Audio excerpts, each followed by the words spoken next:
আজকের আলোচনার বিষয় মিয়ানমারের সামরিক নেতা থেকে রাষ্ট্রপতি হয়ে ওঠা মিন অং হ্লাইংয়ের ভারত সফর, ঠিক সেখানে বাংলাদেশের নবনির্বাচিত প্রধানমন্ত্রী তারেক রহমানের এখনও ভারত সফর না করা, এই দুটো কি বার্তা দিচ্ছে? এই দুটো জিনিস, এই দুটো ব্যাপার। মিয়ানমারের প্রেসিডেন্টের ভারত সফর, এই আপাত সাধারণ খবরটি আসলে গভীর আঞ্চলিক ও বৈশ্বিক রাজনীতির বার্তা বহন করছে। সেই সঙ্গে খুব স্বাভাবিকভাবে এই প্রশ্নটি সামনে নিয়ে আসছে যে নিকটতম প্রতিবেশী দেশের প্রধানমন্ত্রী নির্বাচিত হয়ে তারেক রহমানের এখনো পর্যন্ত ভারত সফরে না আসা কি আদতে ভারতের স্বার্থহানি করছে নাকি বাংলাদেশের স্বার্থহানি করছে? হয়তো দুদেশেরই স্বার্থহানি করছে, কিন্তু কারা বেশি ক্ষতিগ্রস্ত সেটা আমরা দেখব।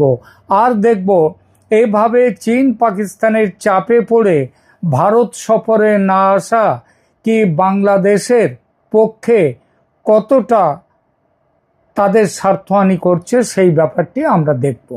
আজকের ভিডিওতে আমরা এই প্রশ্নগুলোর উত্তর খুঁজব। মিয়ানমারের প্রেসিডেন্ট মিন অং হ্লাইং 30শে মে ভারতে পা রাখেন। এটি তার প্রেসিডেন্ট হওয়ার পর প্রথম বিদেশ সফর। সেখানে তিনি প্রধানমন্ত্রী নরেন্দ্র মোদীর সাথে বৈঠক করেন এবং দুই দেশের মধ্যে একটি যৌথ বিবৃতি জারি হয়। মিয়ানমারের প্রেসিডেন্ট বলেছেন, মিয়ানমারের ভূখণ্ড ভারতের বিরুদ্ধে কোনোভাবেই ব্যবহার হতে দেয়া হবে না, এবং ভারতের পক্ষ থেকে বলা হয়েছে মিয়ানমারের অবিচল ও বিশ্বস্ত অংশীদার হিসেবে ভারত দুই দেশের মধ্যে নিরাপত্তা সহযোগিতাকে আরও দৃঢ় করতে প্রতিশ্রুতিবদ্ধ। এছাড়া আলোচনায় এসেছে সীমান্ত নিরাপত্তা, বাণিজ্য ও বিনিয়োগ, কালাদান প্রকল্প ও আঞ্চলিক যোগাযোগ, মিয়ানমারের আভ্যন্তরীণ স্থিতিশীলতা। এই বৈঠকটি শুধু দ্বিপাক্ষিক নয়, বরং আঞ্চলিক শক্তির সমীকরণ বদলে দেওয়ার একটি কূটনৈতিক পদক্ষেপ।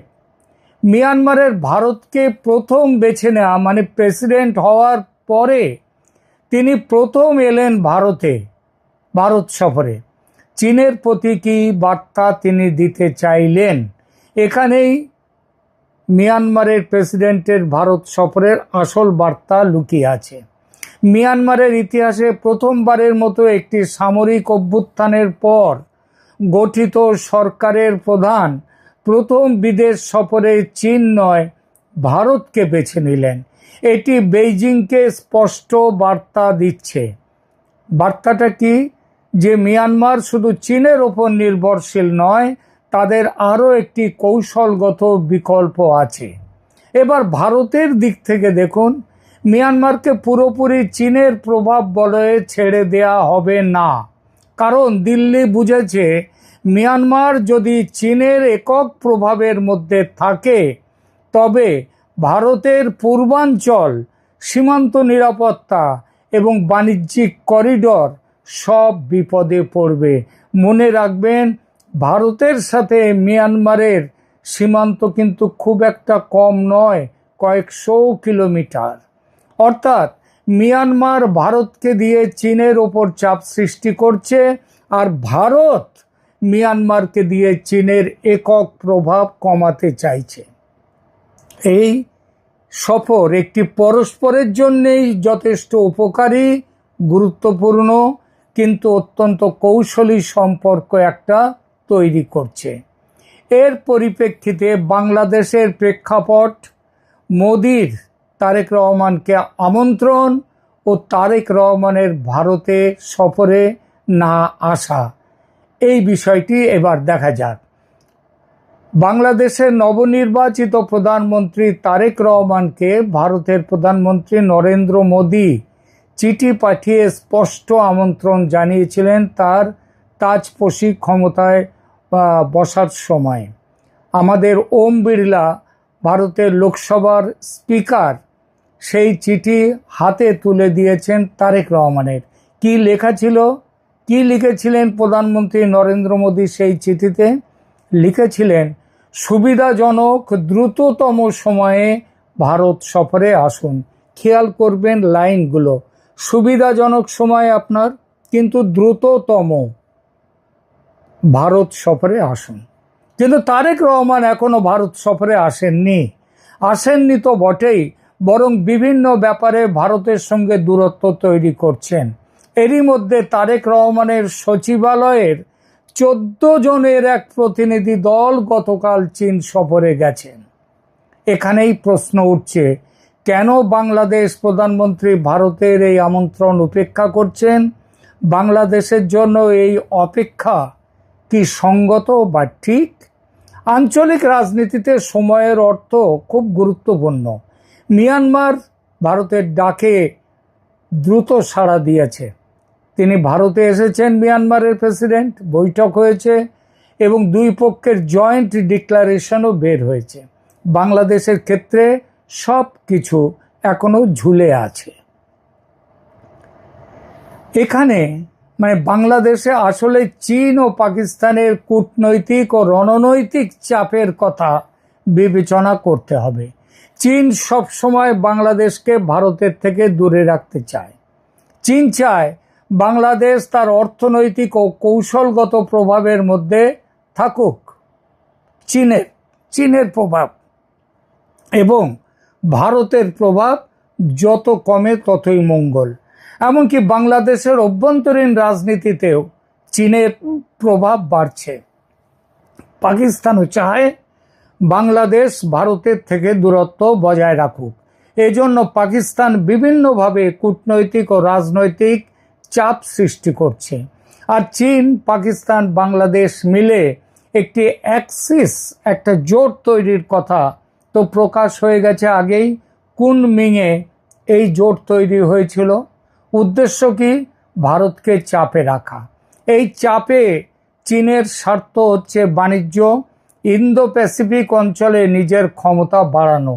আর পাকিস্তানের লক্ষ্য হলো ভারত বিরোধিতার পুরনো অস্ত্র, সেই সঙ্গে বাংলাদেশকে ভূগোলের মানচিত্রে না হোক মৌলবাদের মানচিত্রে নিজের পাশে রাখা। এই চাপের মধ্যে তারেক রহমান যদি ভারত সফরে না আসেন, এতদিন আসেননি, তবে বাস্তবতা হলো ভারতের আস্থার অভাব বাড়বে বাংলাদেশের ওপরে, তারেক রহমানের সরকারের ওপর। বাংলাদেশকে আঞ্চলিক কূটনীতিতে দুর্বল করার চেষ্টা করবে ভারত। চীন পাকিস্তানের কূটনৈতিক জয়কে পরাজয়ে রূপান্তরিত করতে যা কিছু করার দরকার সেটা করতে এগিয়ে আসবে ভারত। বাংলাদেশের আমদানি রপ্তানির ওপর বিরাট প্রভাব পড়বে। বিশেষ করে খাদ্য ও নিত্য প্রয়োজনীয় জিনিসপত্রের ব্যাপক মূল্য বৃদ্ধি ঘটবে এবং রপ্তানিতে বাংলাদেশের খরচ আরও বাড়বে। এটা সরাসরি এগুলো হচ্ছে বাংলাদেশের স্বার্থের জন্য ক্ষতিকর। এখানে মিয়ানমার এবং বাংলাদেশ এই দুই দেশের সিদ্ধান্তের তুলনা করি। মিয়ানমার তারা কি করলো? সামরিক অভ্যুত্থানের পর তারা আন্তর্জাতিক বিচ্ছিন্নতায় ছিল। প্রেসিডেন্ট হওয়ার পর প্রথম বিদেশ সফরে ভারতকে বেছে নিল মিয়ানমার এবং তার ফলে কি হলো? তার ফলে যে বিচ্ছিন্নতা তাদের ছিল সেই বিচ্ছিন্নতাটা দূর হলো। সামরিক শাসকদের এভাবে ভারতে আসা কিন্তু খুবই বিরল ঘটনা এবং প্রেসিডেন্টের জন অং হ্লাইং তিনি এসে বুঝিয়ে দিলেন ভারত তার নিজের স্বার্থের দিকেও এখন জোর দিচ্ছে। দ্রুত দিল্লির সাথে তিনি বৈঠক করলেন, যৌথ বিবৃতি দিলে পেরিয়ে এলো, নিরাপত্তা ও কানেক্টিভিটিতে জোর দিল। আর বাংলাদেশ, তাদেরও প্রধানমন্ত্রী নবনির্বাচিত, তিনি মোদির স্পষ্ট আমন্ত্রণ পেয়েছেন, কিন্তু এখনও ভারত সফর করেননি পাকিস্তান ও চীনের চাপে। আঞ্চলিক কূটনীতিতে তিনি অপেক্ষা করছেন। চীন পাকিস্তানের সঙ্গে দহরম মহরম করছেন, যেটা ভারত ভীষণ রকমের বাঁকা চোখে দেখতে বাধ্য। আর ভারত বাংলাদেশ সম্পর্ক, যেটা মোহাম্মদ ইউনূসের বিদায়ে উন্নত হবে বলে আশা করা গিয়েছিল, সেটা উন্নত হওয়া তো দূরের কথা, আরও খারাপ হচ্ছে। এই তুলনা থেকে স্পষ্ট হয় মিয়ানমার সময় বুঝেছে, বাংলাদেশ সময় হারাচ্ছে। আঞ্চলিক রাজনীতিতে অপেক্ষা করা মানেই অনেক সময় পিছিয়ে পড়া। এখানেই আসে মূল বার্তাটি।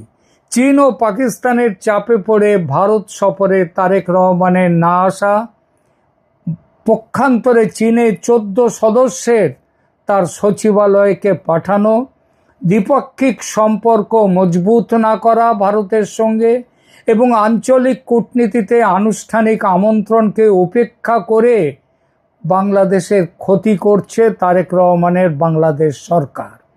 বাংলাদেশের জন্য ভারত যে অপরিহার্য এটা বুঝতে ইউনূসের 1 বছর লেগেছিল প্রায়। তারেক রহমানের সবে 3.5 মাস হয়েছে, এখনও সময় লাগবে বুঝতে, কারণ অতীত থেকে শিক্ষা নেওয়ার জ্ঞান তারেক রহমানের নেই, এই বিএনপি সরকারের নেই। শিক্ষাটি স্পষ্ট। ভারত বাংলাদেশের সবচেয়ে বড় প্রতিবেশী। ভারতের পেটের মধ্যে বসে আছে বাংলাদেশ। বাংলাদেশের যুদ্ধ উন্মাদনা যদি মনে হয় ভারতের বিরুদ্ধে তাদের যুদ্ধের সাজো সাজো রব তারা তৈরি হচ্ছে, তাহলে বুঝতে হবে তারা মূর্খের স্বর্গে আছে। বাংলাদেশের অর্থনীতি, শক্তি, বাণিজ্য, শ্রমিক পাঠানো, সীমান্ত নিরাপত্তা সবই ভারতের ওপর নির্ভরশীল। আঞ্চলিক কূটনীতিতে সময় মারলে একটা শক্তি। দিল্লির কাছে বাংলাদেশ যদি দ্রুত সাড়া না দেয় তবে সেই শক্তির ক্ষয় হবে, অন্যরা সাড়া দেবে, যেমন মিয়ানমার দিল। এতে বাংলাদেশের গুরুত্ব কিন্তু কমতে শুরু করলো। এই অনুপস্থিতি বাংলাদেশের জন্য কৌশলগত ভুল। চীন পাকিস্তানের স্বার্থে, তাদের স্বার্থে এটি জয়, কিন্তু বাংলাদেশের স্বার্থে এটি পরাজয়। মিয়ানমারের ভারত সফর দেখালো আঞ্চলিক রাজনীতিতে দ্রুত সিদ্ধান্ত ও প্রতীকী পদক্ষেপ কতটা গুরুত্বপূর্ণ। বাংলাদেশের ক্ষেত্রে এই দ্রুততা নেই এবং তাই বাংলাদেশ পিছিয়ে পড়ছে। একটা প্রশ্ন উঠতে পারে এখানে, সেটা হলো মিয়ানমার প্রেসিডেন্টের এই ভারত সফর কি আরাকান আর্মির সঙ্গে কোনো সম্পর্ক খারাপ করবে ভারতের? আরাকান আর্মি বর্তমানে রাখাইন রাজ্যের 80% তারও বেশি এলাকা নিয়ন্ত্রণ করছে এবং ভারতের যে মাল্টিমোডাল ট্রানজিট স্কিম কালাদান প্রকল্প, সেই কালাদান প্রকল্পের ট্রানজিট পয়েন্ট পালেতোয়া আরাকান আর্মির নিয়ন্ত্রণে। আরাকান আর্মির প্রধান তুন মিনিমিয়াত নাইং তিনি স্পষ্ট বলেছেন, আমাদেরকে ভারতের বিনিয়োগের নির্ভরযোগ্য গ্যারান্টার হিসেবে আমরাও দেখছি, ভারতও দেখছে। সুতরাং এই মিয়ানমারের প্রেসিডেন্টের ভারত সফর আরাকান আর্মির সঙ্গে মাঠ পর্যায়ে কোনো সম্পর্কের ক্ষতি করবে না, কারণ আরাকানও মিয়ানমারও বুঝে নিয়েছে আরাকান আর্মি একটি বাস্তব সত্য তাদের দখলদারের এলাকা। ঠিক তেমনিভাবে ভারতও বুঝেছে আরাকান আর্মি এবং চীন এবং যে আমাদের রয়েছেন মিয়ানমার, এদের দুই শক্তিকেই কাছে রাখা যেতে পারে। প্রিয় দর্শক, আপনার মতামত জানান কমেন্টে। আপনি কি মনে করেন তারেক রহমানের উচিত দ্রুত ভারত সফর করা? ভিডিওটি লাইক ও শেয়ার করুন আর আমাদের চ্যানেলটি সাবস্ক্রাইব করুন, যাতে আঞ্চলিক রাজনীতির গভীর বিশ্লেষণ আপনাদের কাছে নিয়মিত পৌঁছায়।